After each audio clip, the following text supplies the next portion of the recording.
This is the Supervisor's Daily Execution Toolkit. It's an ebook that I printed. Section 3, the Leader's Operating Rhythm. Nagiging useful ang CARE practices. CARE stands for Connect, Align, Recognize, and Enable.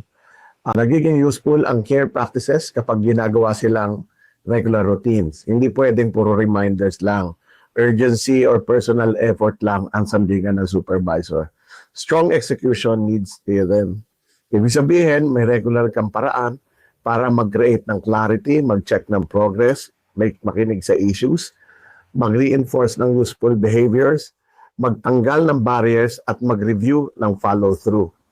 Ang leader operating rhythm ay ang daily, weekly, and monthly cadence na tumutulong para hindi makalimutan ang execution discipline.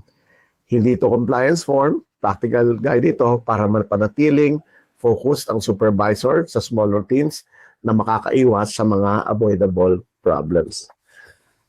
200 pesos lang, ebook. Check the QR code.